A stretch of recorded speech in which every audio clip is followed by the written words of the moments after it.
Everyone, কেমন আছেন সবাই? এটা হলো আমাদের ডিসি ট্রিপের দ্বিতীয় দিন আর আমরা এই চেরি ফেস্টিভ্যালটা দেখার জন্য 4.5 ঘন্টা ড্রাইভ করে এসেছি। নিউ ইয়র্ক থেকে বা নিউ জার্সি থেকে যারা আসছেন তাদের তো 3.5 ঘন্টা 4 ঘন্টা ড্রাইভিং ডিস্টেন্স ছিল। আর এখানে প্রচুর ট্রাফিক থাকে। এই ফেস্টিভ্যালটাকে কেন্দ্র করে আপনারা দূরে পার্ক করে হেঁটে আসলে এটা অনেক বেশি ইজি হয়, খুব তাড়াতাড়ি আসা যায়। আর গাড়িতে করে আশপাশে পার্কিং খুঁজলে এই ফেস্টিভ্যালের 1 থেকে 1.5 ঘন্টার উপরে লেগে যাবে, পার্কিং পাওয়া যায় না, এত বেশি ট্রাফিক থাকে এই জায়গাটায়। আমেরিকার বসন্তকালে এই ফুলগুলো সবার আগে ফোটে, চেরি ফুলগুলো। আর চেরি ফুল মানেই আপনার কাছে প্রথমে মনে হবে একটা হোয়াইট কালার বা পিঙ্কিশ টাইপের একটা কালার। এই ফুলগুলোর না কোনো গন্ধ হয় না। আর জায়গাটা এত সুন্দর লাগছিল, আর আজকের ওয়েদারটা এত ভালো ছিল, আর সব কিছু মিলিয়ে জায়গাটা একদম পুরো স্বর্গের মতো মনে হচ্ছিল। এর থেকে বেশি সুন্দর হয় না। এই চেরি ফেস্টিভ্যালটা সারা মাস জুড়ে অনেকটা মার্চের মাঝামাঝি থেকে একদম মার্চের শেষ সপ্তাহ পর্যন্ত হয়। আর এটার জন্য একটা পিক টাইম থাকে।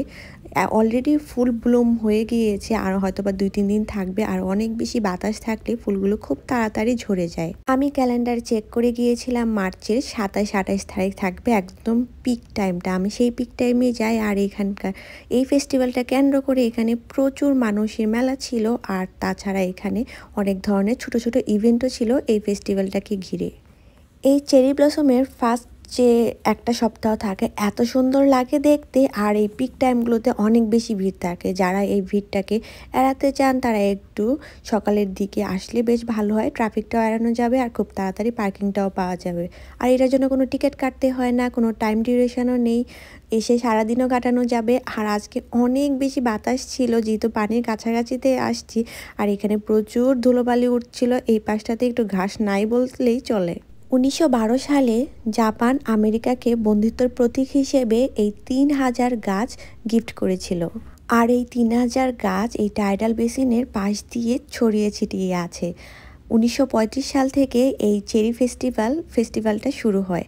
আর তাছাড়া এই এত ফুলের সমারোহ এই পাশটাতে এত বেশি অপূর্ব লাগছিল, যেহেতু এটা আমেরিকার বসন্তের শুরুতে এই ফুলটা ফুটে। পাতাবিহীন এই ফুলগুলো দেখতে আসার জন্য প্রচুর লোকজন আসে, দেশের বাইরে থেকে, সারা বিশ্ব থেকেই লোকজন আসে এই ফেস্টিভ্যালটা দেখার। এই চেরি ফেস্টিভ্যালটার নির্দিষ্ট কোনো তারিখ নেই আর নির্দিষ্ট কোনো মাস নেই, কারণ এটা প্রতিটা আবহাওয়ার উপর নির্ভর করে। প্রতি বছরেই এখানে 1.5 মিলিয়নের বেশি ট্যুরিস্ট আসে। আর এটা অনলাইনে চেক করে আসতে হয় কখন এই ফুলের পিক টাইমটা থাকবে। কিছু কিছু গাছ হেলে যখন পানির উপরে পড়ছিল আর এই পাপড়িগুলো পানির উপরে ভাসছিল, এত বেশি সুন্দর লাগছিল। আর গাছগুলো যখন পানির উপরে হেলে পড়ছিল দেখতে আরও বেশি সুন্দর লাগছিল, বাতাসে সুন্দর দোল খাচ্ছিল। আর আমাদের মতো এখানে প্রচুর মানুষ আসছে ছবি তোলার জন্য।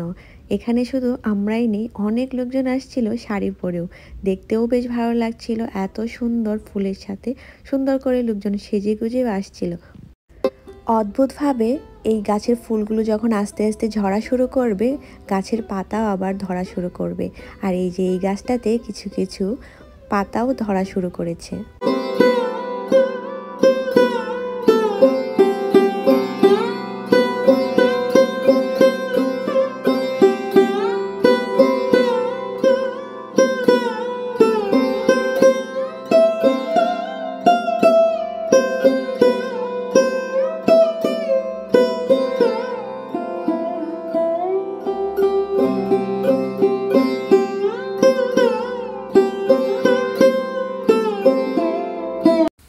এবার আমরা চলে আসি ওয়াশিংটন মনুমেন্টের দিকে। এদিকে যেহেতু লোকজন একটু বসে বেশ ভালো টাইম কাটাচ্ছিল, আমরাও তাই এখানে বসলাম, যেহেতু একটু পরেই রওনা দিতে হবে নিউ ইয়র্কের উদ্দেশ্যে। আমরা এখানে একা না, এখানে অনেক লোকজন ছিল আর নিচে পাপড়ি পড়েছিল। আর এই যে ওয়াশিংটন মনুমেন্ট, এখানেই আমরা বসেছিলাম অনেকটা সময়।